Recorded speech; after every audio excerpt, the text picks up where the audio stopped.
Channel पर जो भी वक्ता ने कहा वो उसकी अपनी राय है, जिसकी पुष्टि नेशन न्यूज इंडिया नहीं करता। धन्यवाद। आज के इस ऐतिहासिक संविधान जागरूकता महासम्मेलन में मंच पर उपस्थित सभी सम्मानित नेतागण और उससे भी ज्यादा सम्मानित मंच के सामने बैठे हुए हमारे सबके देश के मालिक, देश की जनता, प्रेस के लोगों और जो भी यहाँ व्यक्ति आज आए हैं, उन सभी को मेरा जय भीम और अस्सलाम वालेकुम।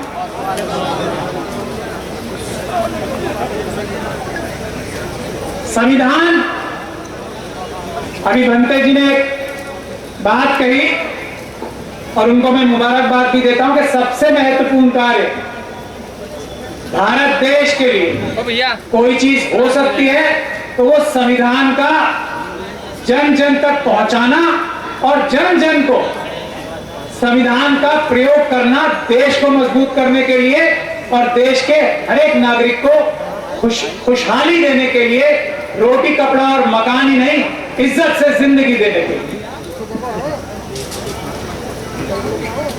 भारत देश भारत का संविधान ही है। इसीलिए बाबा साहब डॉक्टर भीमराव अंबेडकर ने इतनी मेहनत करके, इतनी जद्दोजहद करके ये संविधान इस रूप में बनाया था, बावजूद इसके कि सारे से ज्यादा लोग संविधान की जो समिति भी बनी थी गठित होने की, उसमें ये नहीं चाहते थे कि बाबा साहब इसमें सबको बराबरी का हक दे सके, सबको इंसाफ देने की बात कर सके। ये महत्वपूर्ण बात है और ये बाबा साहब डॉक्टर भीमराव अंबेडकर का सबसे बड़ा योगदान है कि सबको बराबरी और सबको न्याय देने का अधिकार ये संविधान देता है और यही भारत है। इसी के अलावा कुछ भारत है नहीं।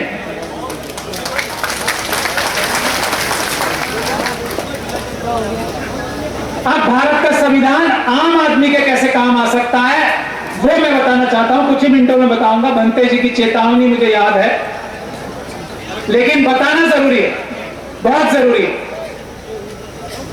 बाबा साहब डॉक्टर भीमराव अंबेडकर ने जो संविधान बनाया था उसका मतलब यह है कि इस देश का हर एक नागरिक, एक वोट के अधिकार का मतलब मैं आपको बता रहा हूं ना, राजा चुनते हो आप, राजा नहीं, नौकर चुनते हो अपना, प्रधानमंत्री आपका नौकर। इस प्रदेश के मुख्यमंत्री और सभी प्रदेशों के मुख्यमंत्री अच्छे हो या बुरे हो, प्रधानमंत्री अच्छे हो या बुरे हो, आपके नौकर। और यहां जज साहब बैठे हैं और बहुत संविधान के विज्ञानी और ज्ञानी भी बैठे हैं और ये बात मैं हर जगह कहता हूं, सुप्रीम कोर्ट के अंदर भी कहता हूं और सुप्रीम कोर्ट के बाहर भी कहता हूं। किसी ने आज तक मेरी इस बात के ऊपर ना करने की बात तो बहुत दूर की बात है, इसमें कोई टिप्पणी तक नहीं की है, क्योंकि यही बात सच है। आप ही लोग मालिक हो। एक वोट का अधिकार का मतलब यह है और जमीन की गहराइयों से लेकर आसमान की ऊंचाइयों तक जो कुछ इस देश में है उसमें हर नागरिक की बराबर की हिस्सेदारी है, हर नागरिक उसका बराबर का मालिक है। अब जो जज साहब यहां बैठे हैं, जिस प्रकार से chief justice of India supreme court के नौकर हैं आपके, देश की जनता के, उसी प्रकार से जज साहब भी हमारे सबके नौकर हैं। ये बात आपको समझनी चाहिए और ऐसे नौकरों को हमें सलाम करना चाहिए जो संविधान बताने के लिए, संविधान के बारे में जागरूकता पैदा करने के लिए हमारे और आपके बीच में आए हैं। ये इनका फर्ज है, ये इनका कर्तव्य है, ये इनकी ड्यूटी है और आज वो अपनी ये ड्यूटी निभाने आए हैं। मैं उन्हें मुबारकबाद पेश करता हूं। जो जजेस किसी और काम से जाते हैं, संविधान की जागरूकता या न्याय व्यवस्था बताने के अलावा किसी काम से किसी फंक्शन में जाते हैं तो वो अपराध है, ये भी मैं आपको बताना चाहता हूं। और ये ड्यूटी है, ये कर्तव्य है। तो भारत का संविधान यह है कि आप जनता मालिक है, जजेस नौकर हैं, प्राइम मिनिस्टर नौकर हैं, डीएम साहब जो फोन कर रहे थे बनते जी को, वो नौकर हैं हम सबके। और ये सारे, और प्रेस भी नौकर है आपकी और हम सबकी। और ये सारे लोग बाध्य हैं कि इस संविधान के तहत ही काम करें। जैसे ही कोई भी नौकर इतना सा भी संविधान के बाहर जाता है वो अपराध करता है। ये बात आपके समझने की जरूरत है। भारत के संविधान में बाबा साहब डॉक्टर भीमराव अंबेडकर ने संविधान की आत्मा या रूह जो बनाई है वो आर्टिकल 14 है, यानी कि सब बराबर हैं। और ये सब बराबर हैं को यकीनी बनाने के लिए धारा 19 रखी है। और वो धारा 19 वो है जिसका अधिकार का प्रयोग, जिस कर्तव्य का प्रयोग करके आप और मैं यहां इकट्ठे हुए हैं। ये है धारा 19 जो 14 को बचाने के लिए है। तो धारा 19 में किसी भी चुनी हुई सरकार को क्रिटिसाइज करना, किसी भी चुनी हुई सरकार को के बारे में टिप्पणी करना, उनकी कमी निकालना, उनके बारे में ये बोलना कि ये नौकर हमारा ये काम ठीक से नहीं कर रहा है, ये आपकी संवैधानिक अधिकार नहीं है, ये हम सबका संवैधानिक ड्यूटी है, हम सबकी संवैधानिक कर्तव्य है। अगर हम ऐसा नहीं करेंगे तो हम संविधान के प्रति वफादार नहीं है। मैं आपको सबसे बड़ा एग्जांपल देता हूं। जिस न्यायालय में मैं हूं या जिस न्यायिक व्यवस्था में हम सब लोग हैं, जज साहब भी हैं और हम भी हैं, उसी का एग्जांपल दे रहा हूं। न्यायाधीश क्या जजमेंट लिखता है? ओपन कोर्ट है ना, खुली अदालत होती है, कोई भी जाके देख सकता है कि जज साहब सही फैसला कर रहे हैं या गलत फैसला कर रहे हैं। ये बात सबको पता है ना। न्यायालय खुले क्यों होते हैं, ओपन कोर्ट्स क्यों होते हैं? वो इसीलिए होते हैं कि जज साहब भी अगर कोई गलत काम करते हैं तो ये जनता जो कि देश की मालिक है वो ये कहेगी कि जजमेंट जो है ये ठीक नहीं है, ये गलत है। उससे जजेस अपना काम ठीक करना शुरू करेंगे। और आप लोगों को मैं ये याद दिलाना चाहता हूं कि जब जजेस पे परेशानी आती है, 2018 में 4 सुप्रीम कोर्ट के जो न्यायाधीश थे मौजूद, वो प्रेस कॉन्फ्रेंस करके ये बोले थे कि जनता जो कि देश की मालिक है आए हमें बचाए क्योंकि हमारे ऊपर दबाव है। आपसे ही बोला था ना सबसे। क्यों? क्योंकि नौकरों ने मालिक से गुहार लगाई। और ये जो आप लोग यहां बैठे हो ना आज, ये वो गुहार देर में सुनी है, इसीलिए व्यवस्था थोड़ी खराब हो रही है। अगर ये गुहार पहले सुन लेती जनता तो आज संविधान के तोड़ने वाले इतने मजबूत ना होते। इस देश के संविधान में आर्टिकल 1 धारा 1 जो है संविधान, वो है भारत का नक्शा, भारत की डिलिमिटेशन, कितनी जगह जमीन भारत की है और उसको अक्षुण्ण रखने की हर एक नेता, हर एक हमारा कोई भी अधिकारी शपथ लेता है। आगे ले जाओ। जो व्यक्ति किसी भी पद पे हो इस देश की सीमाओं को खंडित होने देता है वो देश के संविधान का गद्दार है, चाहे वो कोई भी हो। जो व्यक्ति इसी धारा 1 का, आर्टिकल 1 का भारत देश के अलावा किसी राष्ट्र, किसी दूसरे देश की बात करता है, इस देश को हटाकर या बदलकर, वो देशद्रोही है, वो आतंकवादी है, चाहे वो किसी भी जगह बैठा। ये बात समझने की है। और जो नौकर, मुख्यमंत्री, चीफ मिनिस्टर ऐसे लोगों को पकड़कर जेल में डालने का काम नहीं करता, वो संविधान के प्रति एकदम वफादार नहीं है। ये बात भी हमारी जिम्मेदारी है कि हम हाईलाइट करें। कौन लोग हैं जो आज भारत को हटाकर कोई और राष्ट्र बनाना चाहते हैं? वो देश के गद्दार हैं और उनके खिलाफ कानूनी कार्रवाई ना करने वाले भी देश के गद्दार हैं। ये बात है महत्वपूर्ण। 2018 में भारत का संविधान पार्लियामेंट के आधा किलोमीटर दूर जलाया गया था। हम लोगों ने कानूनी कार्रवाई दिल्ली में करके उन ना सिर्फ उन संगठनों को बहुत लंबा टाइम लग रहा है और ये बहुत दुख की बात है, और उसी वजह से ये अलग अलग राष्ट्र बनाने की बातें हो रही हैं।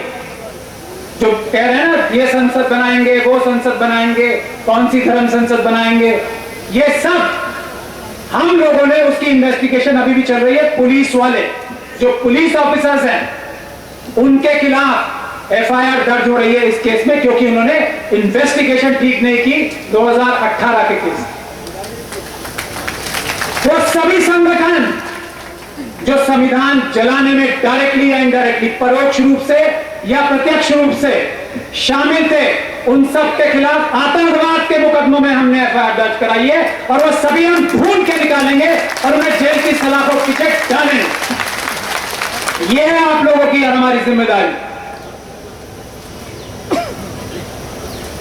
तो ये जिम्मेदारी ऐसी जिम्मेदारी है, आज जो भारत देश के अंदर संपदाएं हैं इतनी हैं कि ये ग्राउंड एसी में हमारी सभा होनी चाहिए थी। इतना पैसा हमारा है जो मुट्ठी भर लोग, ये जो हमारे नौकर हैं, प्रधानमंत्री, चीफ मिनिस्टर और ये सब लोग हैं, उन्होंने हमारा सबका पैसा छीन कर मुट्ठी भर लोगों के हवाले कर दिया है। ये देश के संविधान के साथ गद्दारी है, ये देश के संविधान के साथ अमानत में खयानत है। इसके खिलाफ आपको उठ के खड़ा होना। आप लोगों को अपने डीएम को अपना नौकर समझना है, यह संवैधानिक जिम्मेदारी है आपकी, और उसके कान उमेट के रखना है कानूनी तरीके से ही, कि वो कोई गलत काम ना करे। आपके इलाके के एसएसपी को आपको नजर उसके ऊपर जमा के रखनी है कि वो कोई गलत काम ना करे। आपके इलाके का कोई एमपी है, एमएलए है, उसके ऊपर नजर गड़ा के रखनी है, क्योंकि वो आपका नौकर है, कोई गलत काम तो नहीं कर रहा। क्योंकि हम अपने काम से, मेन काम से, मुख्य काम से पीछे हट गए हैं, इसीलिए सारे नौकर बेलगाम हो गए। इसीलिए आज ये बताते हैं कि हम देश के जो नागरिक हैं उनको 5 किलो अनाज दे रहे हैं। शर्म आनी चाहिए। मालिकों को 5 किलो अनाज दे रहा है, अपने घर से लाके दे रहा है, शर्म आनी चाहिए। मालिकों को ये कह रहे हैं हम सड़कें बना के दे रहे हैं, मालिकों को ये कह रहे हैं हम किसान निधि में पैसे दे रहे हैं, मालिकों को ये कह रहे हैं कि हम तुम्हारे ऊपर ये कानून थोपेंगे, तुम्हें अच्छा लगता हो या नहीं लगता हो। ये काम है नौकरों के, समझने की जरूरत है। और हम लोग जो कार्य कर रहे हैं वो नौकर को नौकर और मालिक को मालिक बनाने का काम कर रहे हैं। इसमें हम सबको पूरी ताकत लगानी है, हाथ से हाथ जोड़ के चलना है और कदम से कदम मिला के चलना है। और ये जिम्मेदारी सबसे बड़ी है एससी, एसटी, ओबीसी और माइनॉरिटीज। और ये जिम्मेदारी निभाने का सबसे अच्छा रास्ता, मुझसे पहले वक्ता ने भी बताया है, वो चुनाव है। चुनाव में जो भारत के संविधान को खत्म करके या ऐसे लोगों को कार्रवाई ना करके बढ़ावा देने का काम कर रहे हैं, जो अलग राष्ट्र बनाने की बात कर रहे हैं, जो अलग संसद बनाने की बात कर रहे हैं, जो संविधान को डाइल्यूट करने की बात कर रहे हैं, उनको सबक सिखाने का सबसे अच्छा मौका होता है कि किसी भी हालत में, किसी भी कीमत के किसी को वोट दे दो, लेकिन इनको एक भी वोट एससी, एसटी, ओबीसी और माइनॉरिटीज की नहीं जानी चाहिए। यह प्रण आज आपको करना। हमारी किसी से कोई दुश्मनी है, संविधान के ऊपर जो आंख उठाएगा वो आंखें हम निकाल लेंगे। यही हमारा संकल्प है, यही हमारा नारा है। संविधान की तरफ कोई आंख नहीं उठाएगा। बस नारे लगाने का काम तो नेताओं का होता है। मैं खुद वकील भी एक नौकर होते हैं। जैसे ही मैं काला कोट लगा के बैंड लगा देता हूं ना, मैं नौकर बन जाता हूं, क्योंकि भारत का संविधान वकीलों को भी ताकत देता है। लेकिन जैसे ही बैंड उतार लेता हूं तब मैं मालिक बन जाता हूं, क्योंकि मैं तब वकील नहीं हूं। तो आज मैं मालिक की हैसियत से आपके सामने खड़ा हूं, लेकिन बैंड लगा के अदालत में जाऊंगा तो मैं भी आपका नौकर होऊंगा। आपके वकीलों को भी आपको ये बात समझानी चाहिए।